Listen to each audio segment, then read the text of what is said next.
Hi, everybody. Thanks for attending the webinar today. As you can see from the title, it is No Bullshit Social Media Marketing. I would filter that word, but our guest today is Jason Falls, and he doesn't filter anything. So it would seem like an exercise in futility. But I'm Jim Tobin. I founded and I'm president of Ignite Social Media. We're a social media marketing agency. And Jason Falls, our guest, is very well known, also the founder of Social Media Explorer, and is currently the VP of Digital Strategy at Cafe Press. I say currently because, we're all skeptical of you keeping a job, Jason. So. You're not the only one. My wife, every day I come home, do you still have your job? But I appreciate you being here, Jason. We're going to have some fun today. And let me share with you a few details. Now, typically we do Q&A at the end of a session. What we'd like to do during this session is take it throughout, because we're basically going to spend the lion's share of the time talking about things that we think are current events, social media-wise, and whether they are BS or not BS. And your participation in that will be make it much more interesting. So please tag your tweets with the hashtag. It is on every slide. No BS Social. That's 2 S's, one for BS and one for social. So do that. We are recording this show, and we will send all of you an email following up with the deck and the recording. So you'll have that. So you get a sense of what we're going to talk about. We'll talk about old BS, and Jason is an expert on that, as you'll see. It's not quite what it sounds like when I say it that way. And then we'll talk about some of the new BS that he's trying to avoid at Cafe Press, and how he's using social media to make Cafe Press even more successful than it is. And then we're going to get into the new BS, the things I alluded to earlier in terms of the current events. And what I'm going to do is list for you right now the topics that we plan to discuss in this BS, no BS format. So if you notice one that's missing, please go ahead and use the hashtag, and we can add it. Certainly, I'm sure Jason and I are happy to pontificate on just about any topic, generally social media related, but we'll probably do any topic known to man. I think I know where Edward Snowden is, actually. Nice. So the topics are Facebook hashtags, advertising on Facebook, Vine and Instagram, and that sort of video format. Fun. Yep, that's a good one. Path, the social network. Nice. MySpace, the former social network. The marriage of Yahoo and Tumblr, and what it means for that group there. Fun. Okay. Yep, and a Foursquare, so you can check in. And we'll see what I did there. We'll check in on Foursquare, and then Reddit, the powerful force Reddit, and particularly what it means for marketers. And that should be an interesting one. So if you have a topic that you're wondering about, whether it's BS or not BS, we'd be happy to discuss it. Just use the hashtag #NoBSSocial. So let's go into the old BS. And Jason is the expert on this, because he and Eric Deckers wrote No Bullshit Social Media. Came out in 2011, if I'm not mistaken. That's correct. Yeah, so you've got almost 2 years in since then. But what motivated you to write this book in the first place?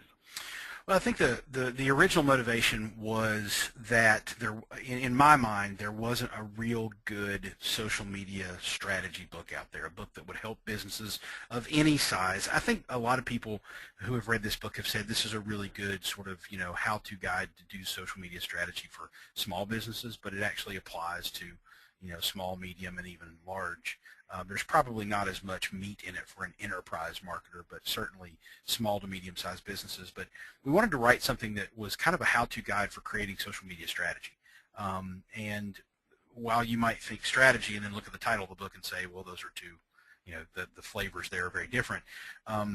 You have to remember at the time, this was 2011 when this was published, so up until about 2010, nobody was, or late 2009 rather, nobody was really talking about, ROI and measurement, and, the ones who were talking about it were talking about it behind closed doors. We were still sort of in this world of what I call social media hippies and tree huggers, who were saying that social media is all about holding hands with your customers around the campfire singing Kumbaya, right?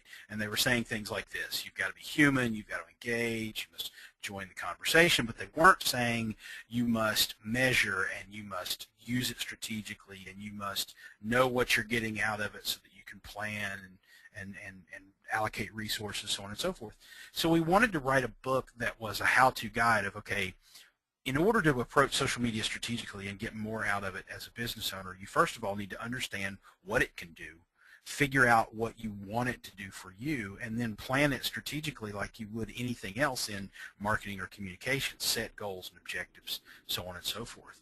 And so that's exactly what the book is. It identifies, in the book we call them, we identify them as the 7 business drivers of social media marketing, which I know we're going to see here in a minute.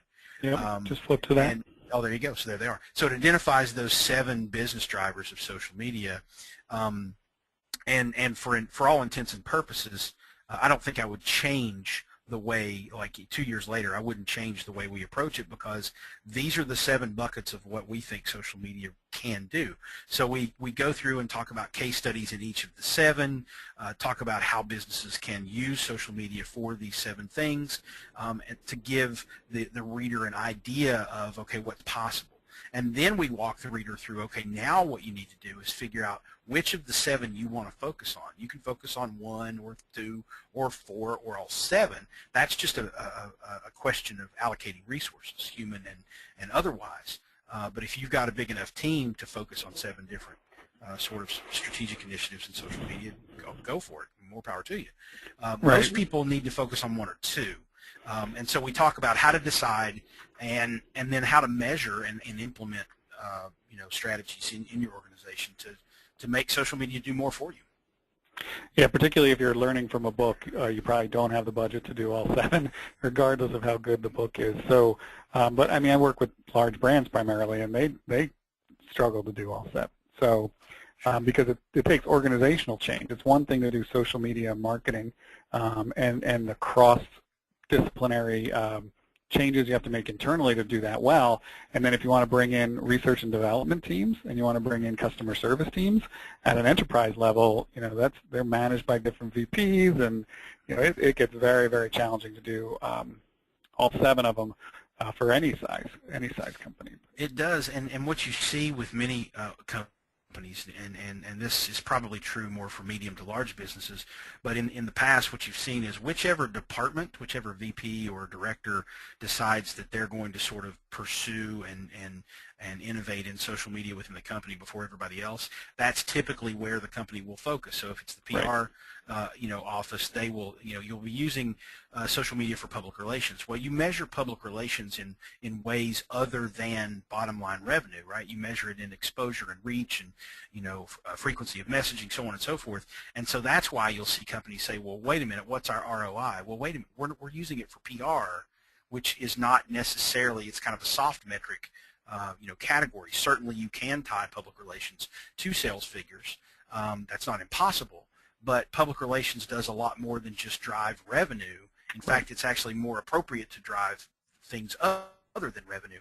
So that's why you have all these executives confused. Wait a minute, we've been doing social media for 2 years and I'm not seeing bottom line numbers. Well, it's probably because you haven't been using it to drive sales and leads.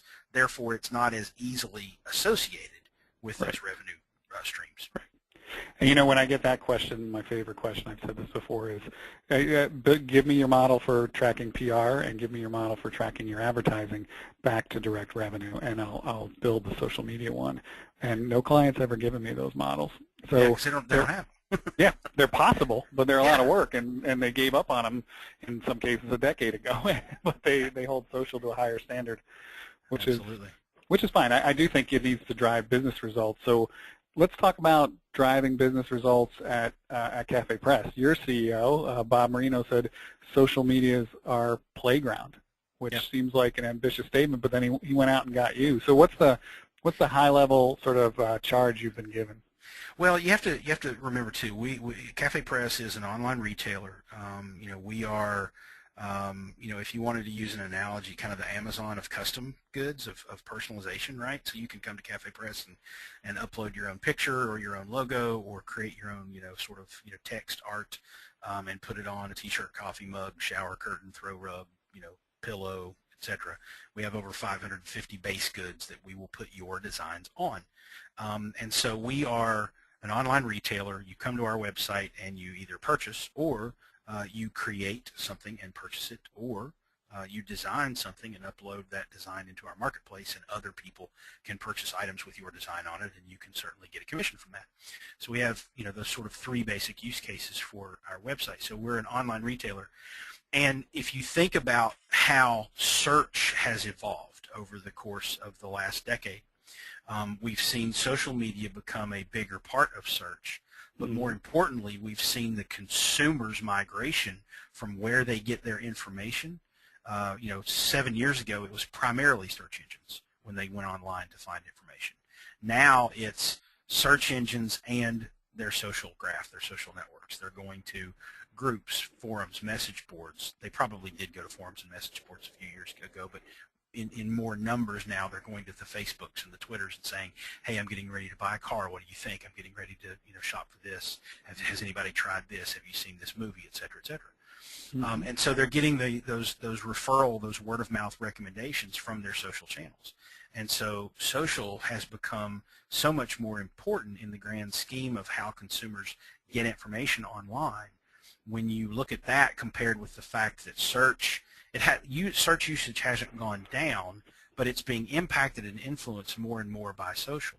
And so when you're an online retail organization, when you're an e-commerce platform, and you've tied a great deal of your marketing to search engine marketing over the years, you start to see the traffic sources and the referrals and whatnot are different now than they were 4 or 5 years ago. So what Bob Marino and our board of directors has seen at Cafe Press is we've got to supplement what we're doing with search engine marketing to make sure we're continuing to grow.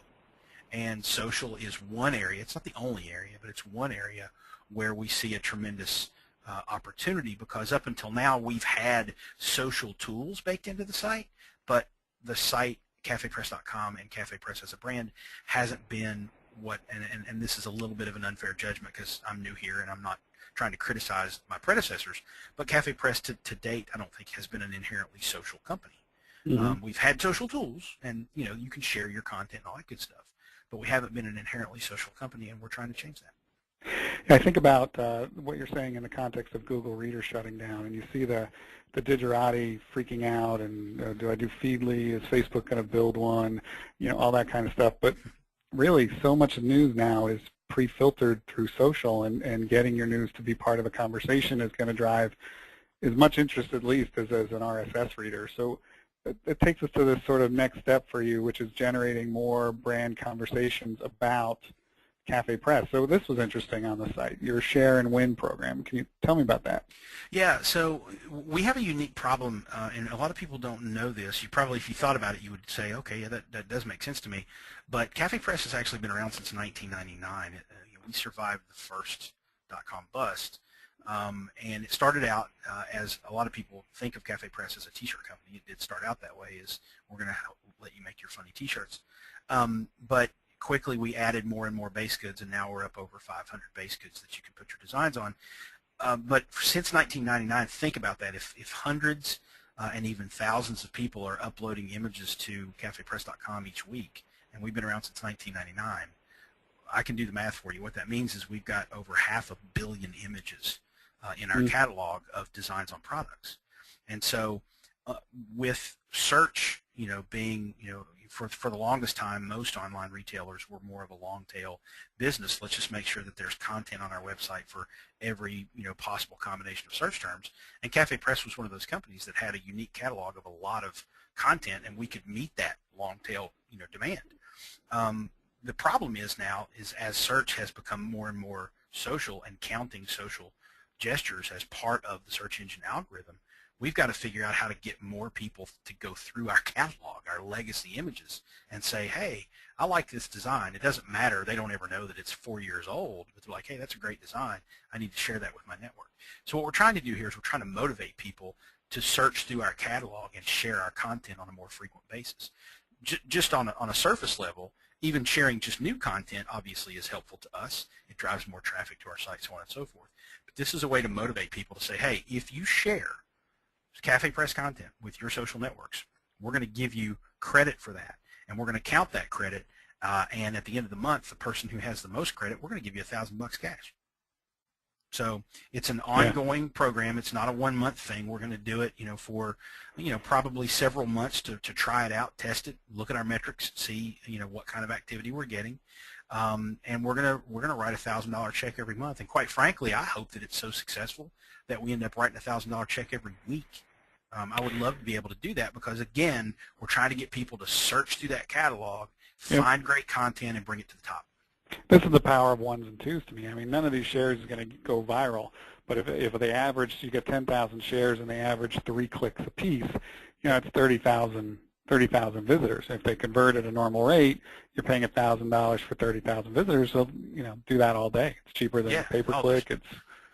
There's no doubt, and what we've learned already with this, and this contest, this is actually the first month of this contest, so we're going to write our first $1,000 check next week, and so what we've learned so far with the first month of this contest is that people who share content on our site not only convert at a higher rate than our regular visitors, so we know they're a more valuable customer, but the referral traffic that they bring in doesn't just come and look at the content, they actually buy things.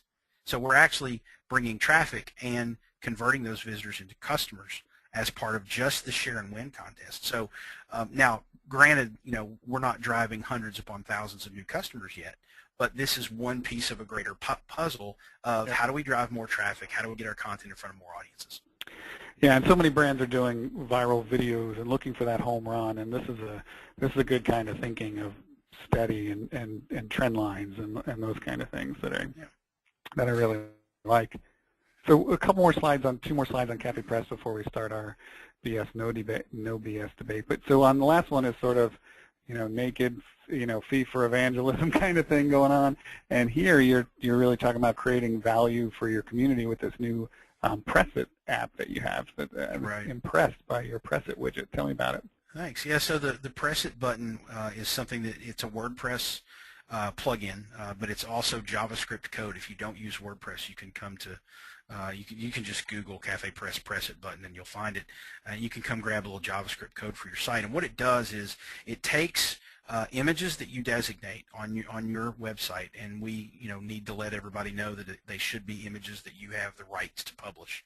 And so it takes those images and puts that little green Press It button that you see in the upper corner of the image there on that image on your site. So someone clicks that, and then this display comes up of that image on products. And so it's a way for bloggers and website owners and content folks, especially that have a lot of visual content, to be able to monetize that content without having to put an ad on their website.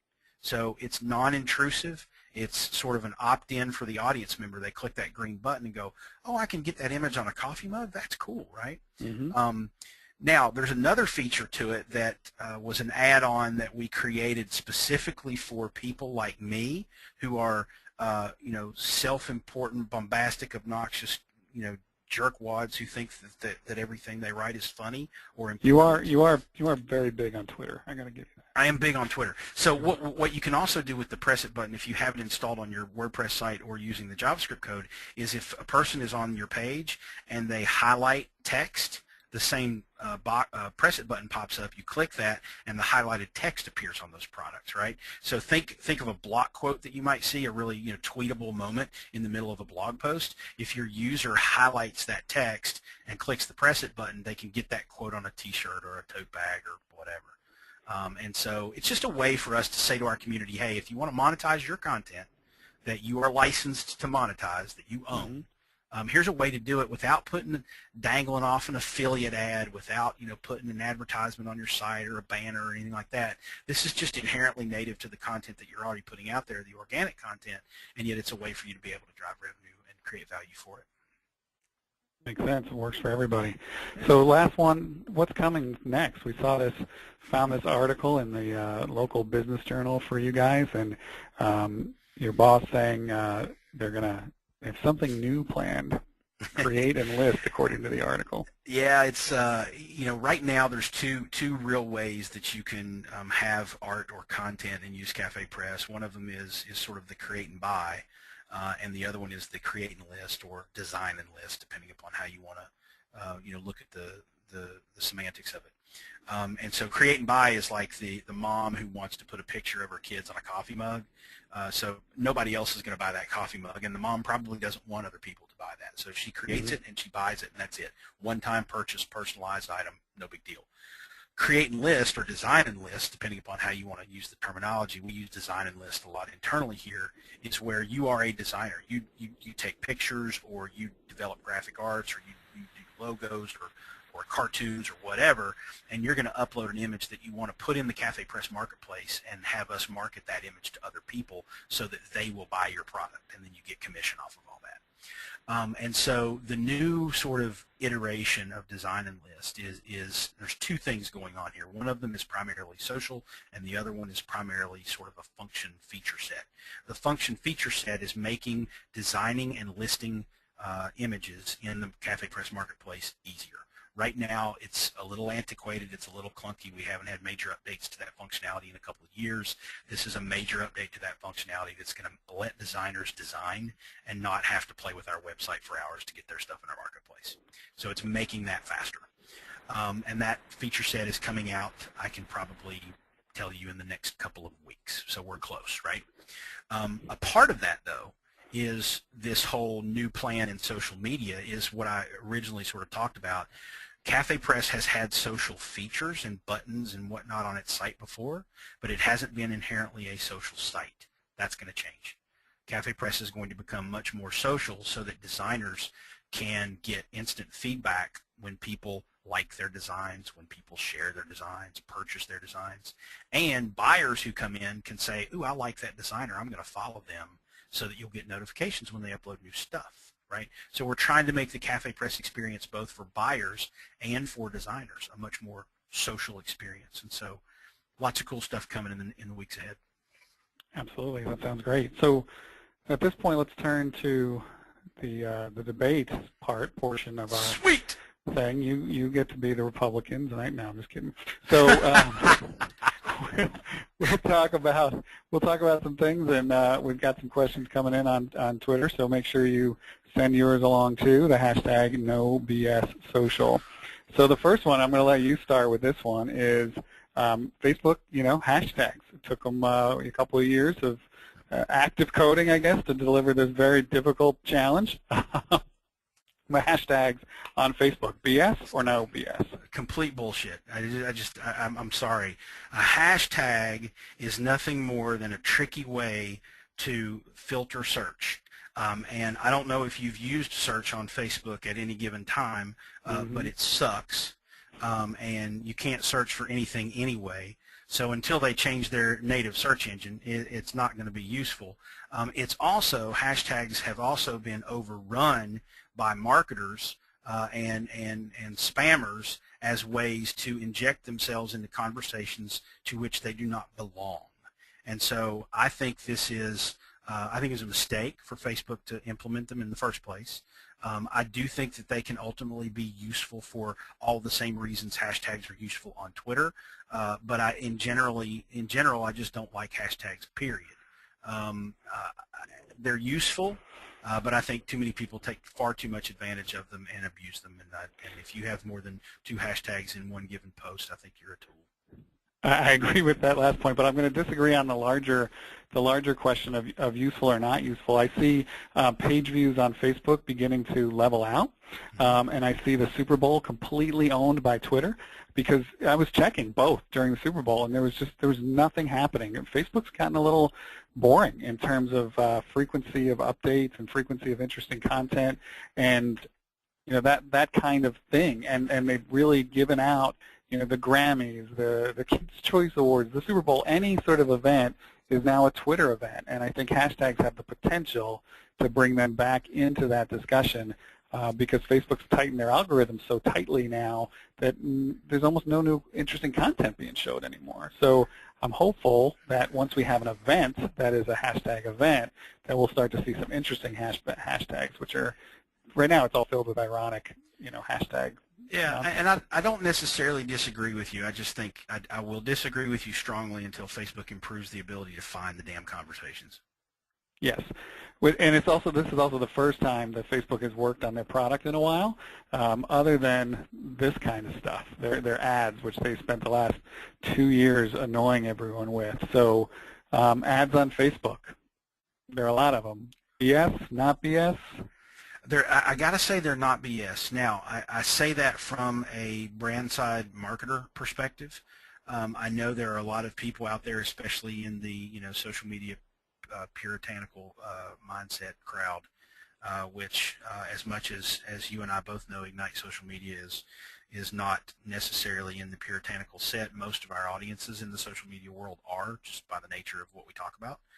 And so there's still a lot of people out there like, ooh, ads don't work and ads suck and they shouldn't be there and it's intrusive and blah, blah, blah. Let me tell you, when you've got a budget and you buy ads, they flipping work, so shut up.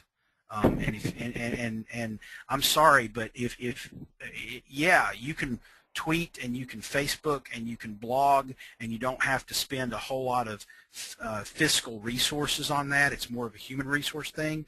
But if you want to drive 50,000 people to purchase something by Monday, you're going to take out an ad budget and you're going to put an offer or something on Facebook or wherever, at least in the social sphere, or you're going to take out a TV ad, so on and so forth, and you're going to drive the requisite number of people. When you have a budget to hit, when you got numbers to hit, tweeting ain't going to do it, kids. You have got to support what you do with an ad spend, and they work.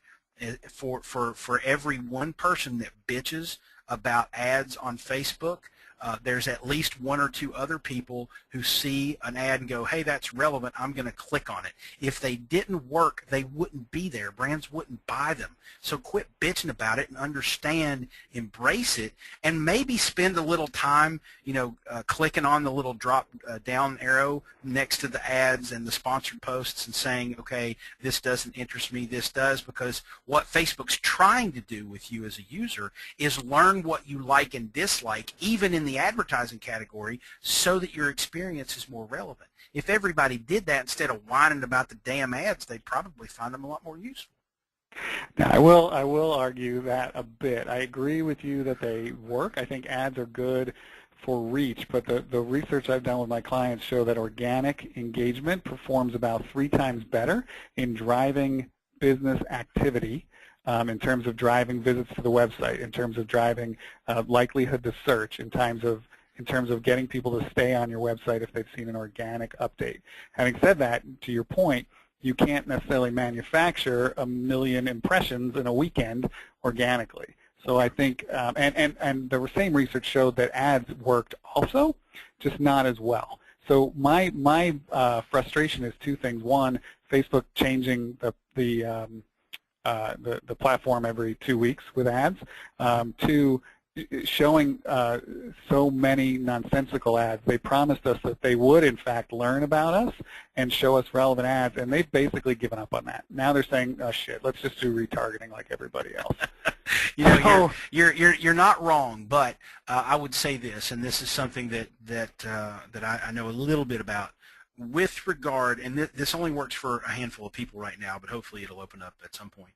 With regard to Facebook gifts, that is, I think, the one area where Facebook is innovating and creating some compelling stuff. And it's because what they're doing is they're looking at the content that you post on Facebook, and they're associating giving opportunities with what you say. I have seen in my stream, my nephew Brandon a couple of months ago posted a picture, and the text in the post said, I just got accepted to Western Kentucky University in the fall. He's going to enroll as a freshman. And when I saw that post in my stream, it had a little give him a gift button on it. They're taking advantage and making, again, a relevant giving opportunity available to me as his uncle.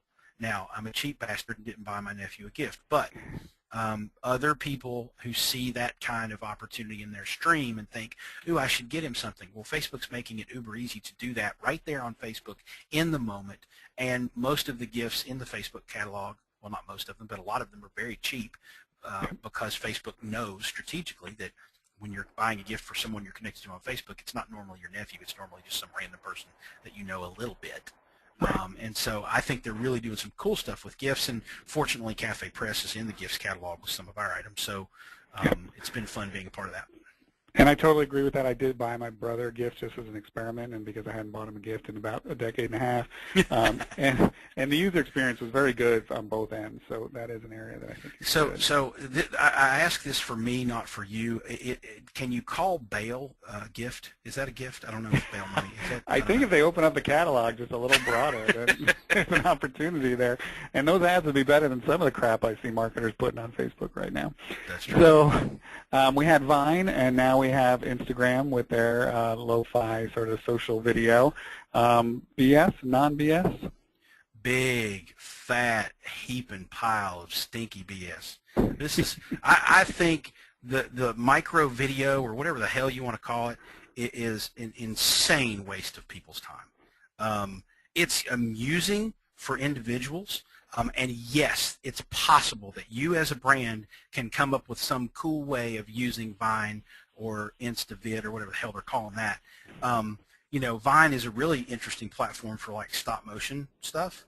And so, yeah, you can be creative with it, and you can find cool ways to use it, and you can challenge your audience to do their best stop motion video of them doing something stupid. Yeah, you can use these platforms. There are always interesting ways to use communication platforms and feature sets within the platforms, but the thing that kills me, because this is how the social media space works, a new feature like InstaVid comes out, right? It's a 15-second version of Vine, and now all of a sudden we've got 47 blog posts per day about how to use InstaVid for your brand from all the douchebags out there. So I posted my one and only InstaVid, which was a follow-up to my one and only Vine, and I'll describe them to you.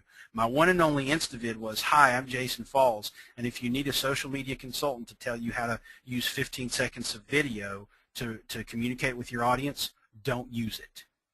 Okay, and then my 6-second Vine was, hi, it's Jason Falls, and here's what I think of Vine. Hi, it's Jason Falls, and here's what I think of Vine. Hi, it's Jason Falls, and here's, you know, because I only had 6 seconds. I mean, what can I do? I'm verbose, man. I got a lot of stuff to say. 6 seconds is far too little for me.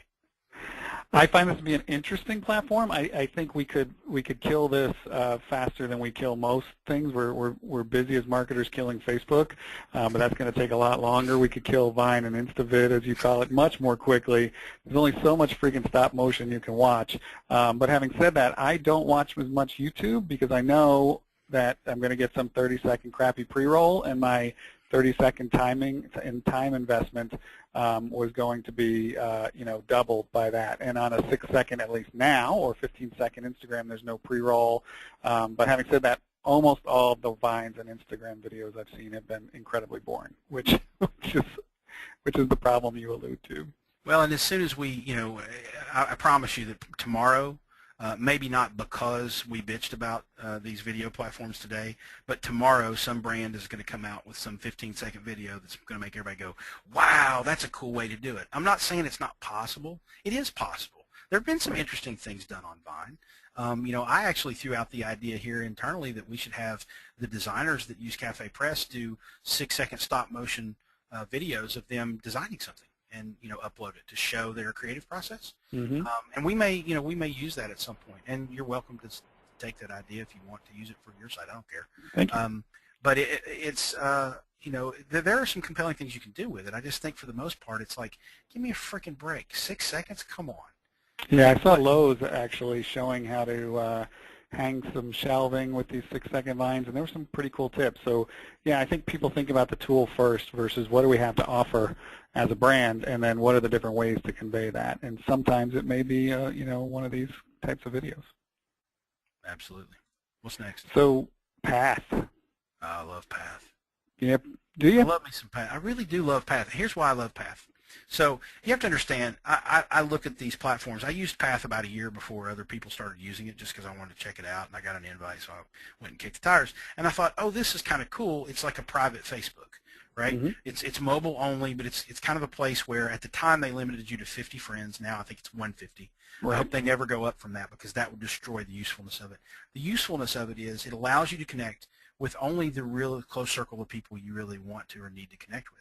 And so when I started using it, it was just to check it out, and I let it sit there, and it went about a year went by, and then all of a sudden my friends started to use it. And I started to get invites from them, and so it kind of it had a tipping point there and became semi-popular. And so what I did is I implemented some simple rules for Path. Here are my rules. Number one, I will not connect with you unless I know you well enough to trust you to watch my children. Right? So you got to be a personal friend for me to connect with you on Path. And I'm sure there's a handful of people that think they're my personal friend who have sent me friend requests there, and I haven't responded to them. And if you're one of them, yeah, too bad. And so that's rule number one. Rule number two, I will not associate on Path with anyone who I work with, and I will not associate on Path with anyone who is a family member because I need some place to bitch about them. And so I have my close circle of trusted friends on Path, and that's where I have no filters. I share anything and everything, really personal stuff, frustrated with a family member, frustrated with a coworker, frustrated with a boss, whatever, and that's where I kind of vent. And the people that I have on that network are people that understand, know me well, know that I might not need a response, that I'm just venting, or they might sense, hey, he needs somebody to pick him up a little bit, pat him on the back, and say it's going to be okay. And so that's kind of what I use Path for. That, and of course, telling dirty jokes.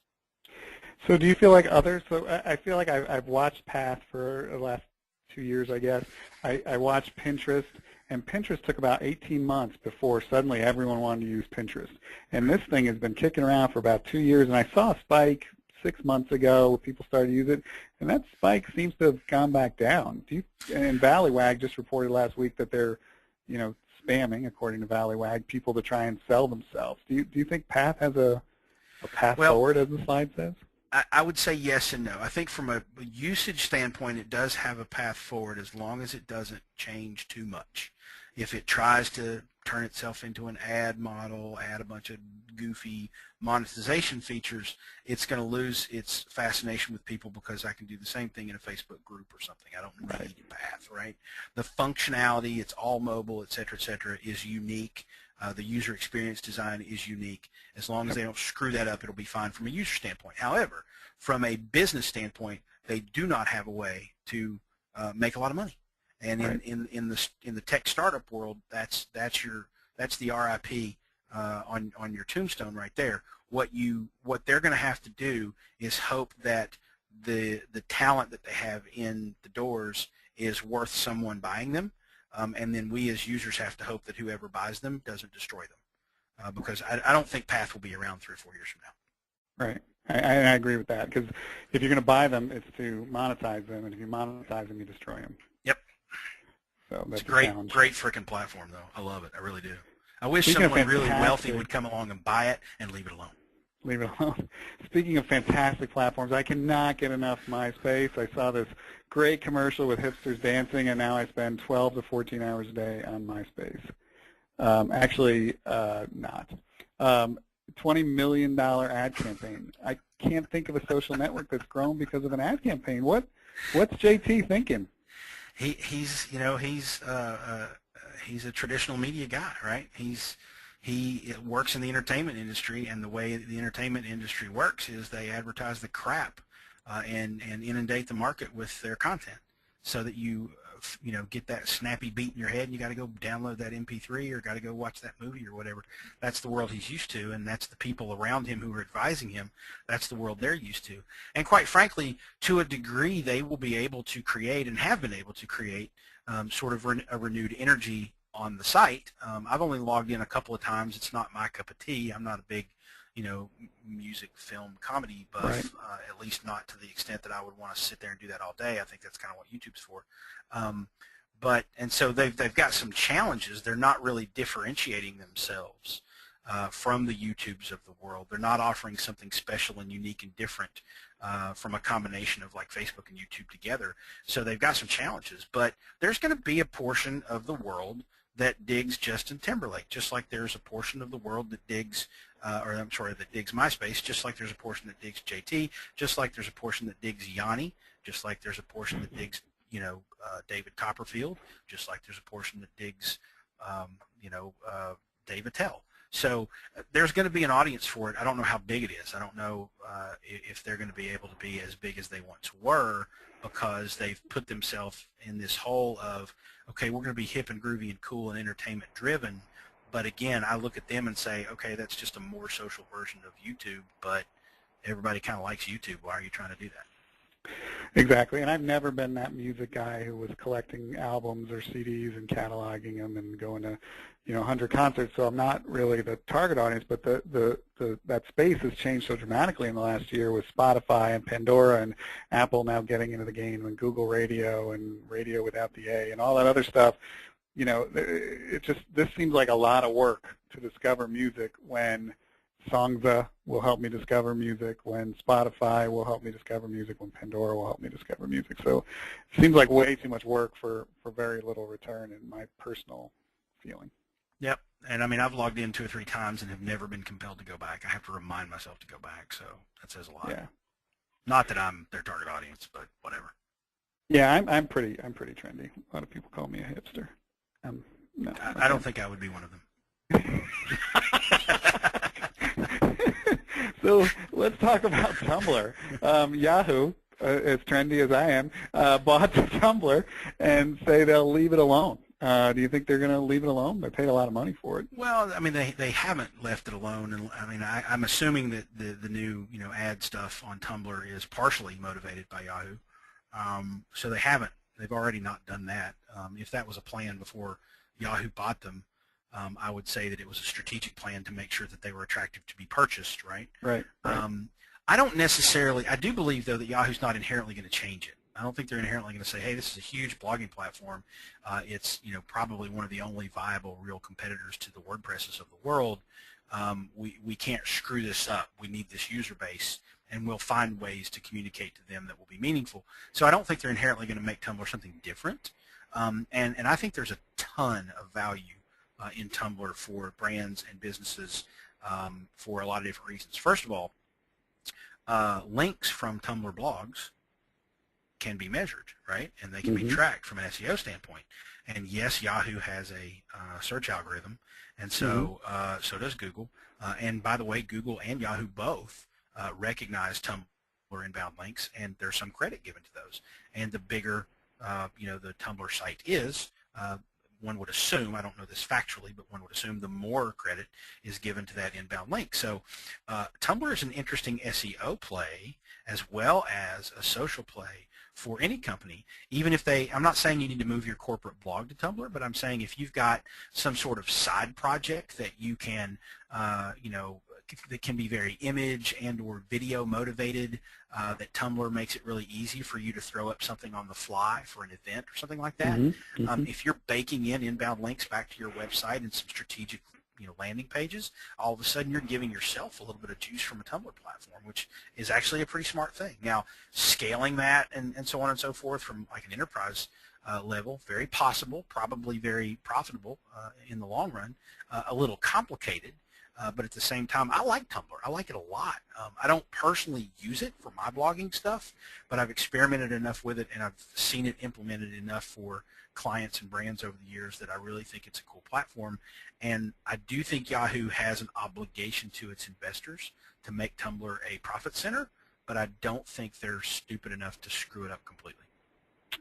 Yeah, and I look at this one. I like Tumblr because of how social it is, and how much things get shared on that platform. And I also look at, in addition to what you said, which that was dead on, I sort of look at MSN, and MSN is one of those sites that the Digerati like to make fun of, but it still drives huge tons of traffic, which is valuable for Microsoft. And full disclosure, we've worked with MSN a bit in the past, but MSN now is their sort of social news sort of feature of MSN, and Tumblr is just ripe for that. You can just build something that elevates to editors the things that are getting shared the most and trending on Tumblr, and pull them into Yahoo, and you've got new pages to serve up, and you've got potentially interesting content to make people come back to a Yahoo more often than they maybe do today. So I think there's also that interplay without changing Tumblr to make Yahoo a little more interesting. Yep, fair. Foursquare. So can they really die? Foursquare was bullshit a year ago. And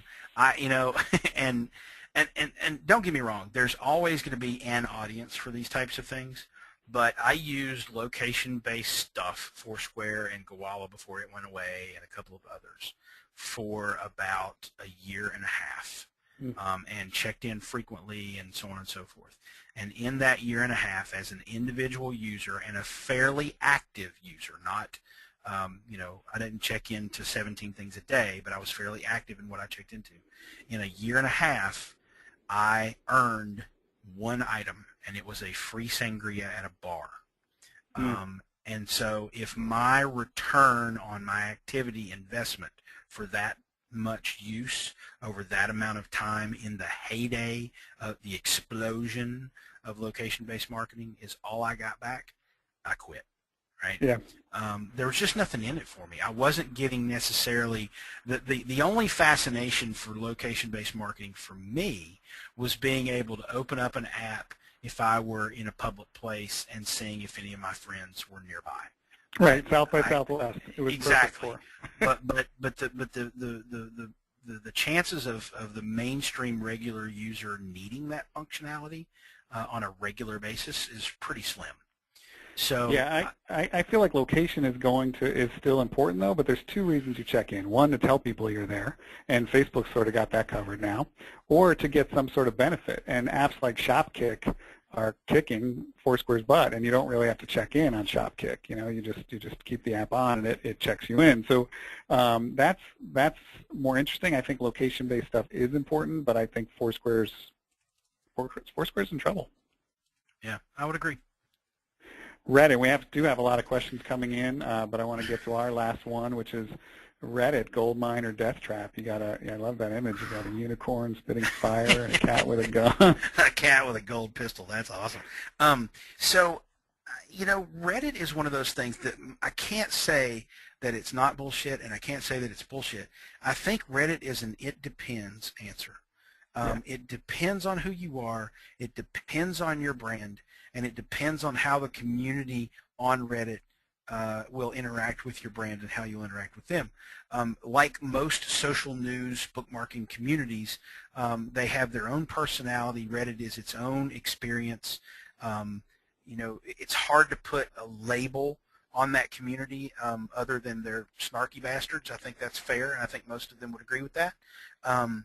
But I don't think they're like intentionally anti-brand. In fact, there's lots of brands that post their content there and get support from the community. But you just kind of have to know, A, what the community will tolerate, and B, what type of content the community appreciates. Right. Because if you're posting something you think is funny but the Reddit community won't, you're dead. I mean, they're gonna drill you. Now, there's other ways, though, for brands to be involved on Reddit. Reddit has a gifts platform, right? So kind of like Facebook gifts, there's an opportunity for you to purchase things on Reddit. There's ways for you to advertise on and with Reddit. So there's ways for you as a brand to get involved with that community, but you got to tread really, really carefully there because you are one, self-promotional hint away from being barbecued in front of that community if you're not Absolutely. Careful. Yeah, I've been doing this for at least 6 years. Next week we've had Ignite helping companies, and I've never put a brand on Reddit. I've seen it go well for Bill Gates. His AMA was fantastic. President Obama's AMA was fantastic. But it's a really unique situation when you've got somebody who's very smart and very candid, who's smart and very willing to be absolutely candid, which is what Reddit sort of demands and rewards, and is inherently interesting. There's not a ton of brands that fit into that category, so it can be tricky. Yep. But I love that community. So we do have a bunch of questions that have come in, and so I'll just move to this slide, which reminds you of the I got to go backwards. There we go. That reminds you of the hashtag. And let's go to some questions. So one is I'm constantly getting hit up by companies saying they can get us tens of thousands of followers with targeted Facebook ads for very little money. BS, right? Oh, absolutely, absolutely. Now let me take that back. I do not doubt that those companies can get you 10,000 followers. I doubt that those followers are going to be worth an ounce to you. They're not. Absolutely. It's going to be spam accounts, fake accounts, bot type things that don't mean anything. It's a way to artificially inflate your numbers, And there are certain circumstances where a brand might want or need to do that. I would probably never advise a brand to do that because I believe wholeheartedly in quality over quantity. So I'm not completely saying that those people are criminals. There are probably use cases that would make sense to some people, but I would never use one of those services, and the people that are promising that are giving you a bunch of hollow advice. Yeah, even the brands we work with, who work with some of the biggest, best media buying firms in the country, or even the world, when they buy ads and they pay a reasonable amount for them, we do find those users are often off target, either geographically or interest level, and so people buy ads, and we've seen people do it, but it's very tough. I bought 10,000 Twitter followers for $50 just as an experiment. And I blogged about it to see if it would do anything in my cloud or credit score, and fortunately it didn't. Twitter eventually stripped away about, it looks like about 6,000 or 7,000 of those from me, so they caught up to the fact that they weren't real. But if somebody's offering you 10,000 for $50, it's absolute BS. If it's 50 cents, it's probably just not great. But if it's $50, it's nonsense. Right. Now, I will let me throw an asterisk on that. If someone is saying that they will buy you or they will get you 250,000 views on YouTube for a certain amount of money, that's worth considering, and here's why. I have had entertainment industry people tell me that they do not put a video on YouTube without purchasing the first 500,000 views. They go out and pay someone to basically spam view to drive the numbers up, because if you get past 100,000, 150,000, 250,000, et cetera, then you're going to make the front page, which now all of a sudden you've got all this quote-unquote organic traffic. You basically pay to play at a large level, at a big level, on the YouTubes of the world. It is possible to quote-unquote go viral, but 90% probably of all quote-unquote viral videos were supported with some sort of ad spend. True. And yeah, Google/Yahoo. Yahoo's algorithm also rewards the first 24 hours. So if you grow really quickly, like you're referring to, that's much more valuable than getting 500,000 over 2 weeks, which is still pretty fast. Right. So somebody asked, what about targeting young people? Tumblr is growing as a mecca for the 18 to 25 demo, isn't it? Say that one more time. It broke up a little bit. What about targeting young people? Tumblr is growing as a mecca for the 18 to 25 demo. Yeah, I think, I mean, it's a little tricky, because if you're just targeting age, you can still find relevant ways to reach those audiences, the portions of those audiences that are on Twitter or on Facebook or watching YouTube videos, so on and so forth. So I don't know that I would pick one platform if you're going after an age demographic. If you can narrow that demographic down a little bit more by interest level, so on and so forth, maybe so. But I think if you're targeting young people, what you need to do is you need to go out and find some young people to talk to and figure out where are the trending things happening, right? Is it private platforms like Path? Is it still text messaging? Does Twitter mean anything to them? Are they all on Tumblr? Quite frankly, the one place that I keep hearing, now I'm Middle America, okay? I'm not East Coast or West Coast, I'm Middle America, but the network that I keep hearing over and over again with teenagers is Instagram. Right. They are supplementing all of their messages, their text messages that they sent 4 or 5 years ago. They're supplementing them now with pictures, even if it's just selfie pictures, which are ridiculous in many regards. But they're taking a picture of themselves and sending their little notes along with that image, and then a comment thread of their communications ensues. And so Instagram now is becoming the place where the young people want to communicate, at least in some parts of the country. Yeah, and Snapchat. My kids love some Snapchat. So let's see, there's lots of questions here. Any stats on the effects of GIFs on Facebook? GIFTS, not GIF. GIFs on Facebook. Do people feel good when they receive it? How profitable is it? I personally have seen no stats on GIFs, but I'm not in that program. Maybe you have some insight. Yeah, I mean, the only stats that Facebook ever shares are shared on their investor calls, their shareholder calls. And I don't know that they've delineated it out specifically yet. Remember, the GIFs platform really only launched in September, October-ish of last year when they acquired Karma. which was the sort of gifting startup that they acquired to kind of build that platform. So they're still really, really young. I've obviously, because Cafe Press has some items listed in the Facebook Gifts catalog, I can tell you from a brand perspective that if you are fortunate enough at this early stage to be associated with Facebook Gifts, you're probably pretty happy with the fact that you're able to list items in a gift catalog and drive revenue. They do work. People see those relevant gifting opportunities in their streams and/or the little birthday gift box, up at in the top right-hand corner when you log into Facebook. It says, "Hey, it's so-and-so's birthday, buy him a gift," and those opportunities are relevant opportunities to supply someone you know or like or love or whatever with a little, token of your appreciation that it's their birthday or their anniversary or whatever. Facebook's doing, I think, a pretty good job, at least from my experience as a user. I don't know this from any sort of, closed-door discussions, but I think they're doing a pretty good job, like I described earlier, of finding gifting opportunities in your stream and making those relevant offers for you at that point. And I could see them taking the Gifts platform to new levels in terms of incorporating it with brand pages and so on and so forth to make it where you can, buy gifts from multiple companies, multiple brands right on Facebook in a very simple thing. If you think about it, if you've ever used Facebook Gifts, here's the trick. This is why Facebook Gifts is compelling and works. In addition to the fact that there's 1.1 billion people on Facebook and you're technically supposed to be friends there with people you know. Here's the trick, though. What they did is they counterintuitively took the gifting process and separated it into two steps. The first step is purchasing a gift for your friend and putting in your payment information, right? And so everybody does that. Regardless of who you want to buy a gift for, you're going to put in your payment information. Well, what Facebook did is they said, but on Facebook, that person may not know the address or the likes or tastes or interests of the person they're buying for. So they split it up. They said, you buy this person a gift that you think they'll like. We're going to send them a message and say, hey, Jason just bought you a gift. If you like the gift, fill out your address and we'll send it to you. Jason never sees your address, right? They're not sharing that information with the purchaser.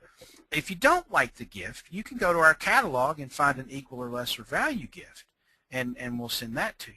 And so now they've made the giving of the gift really easy, and they've made the receiving of a gift really freaking relevant. Yeah, and so it's nice. It's a cool thing. And I think, Gifts has gotten some criticism from some people out there, but I'll guarantee you those people aren't using it because it's actually pretty cool. It is. And we're almost out of time. In fact, it is 3 o'clock, but I can't believe we almost missed this question. Is Google Plus relevant at all? Was it ever to begin with? So what's your quick wrap-up on Google Plus? It is because it does affect search engine results, but I cannot think of another reason yet. Other than outside of the tech geek community, I cannot think of another reason why to use it.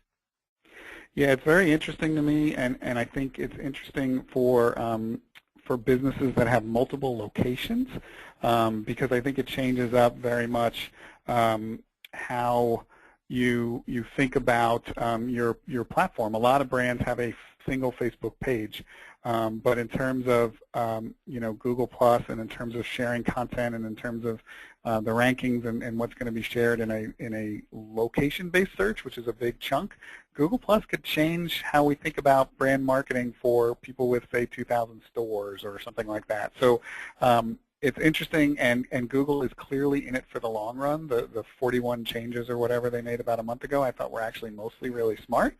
So still very quiet. We don't get near. We do this for brands, and we get 10, 20, 50 times more engagement on Facebook. But I'm not taking my eyes off it because I think they're in it for the long haul. I would not necessarily disagree with that. Good stuff. So with that, we're out of time. We could have gone a lot longer. We may have to do this on a semi-regular basis. Jason, it was certainly fun from my end. I appreciate you taking the time to join us. Oh, glad to be here, Jim. Thanks for doing it, and I hope everybody had fun. And remember, you check out Jason's book, No Bullshit Social Media. It is on Amazon.com and other places. For those of you online, we will send you all a link to the recording to share with your friends and a copy of the deck in the next day or so. So thanks for joining us, and watch for our next webinar coming in July. We'll talk to you all.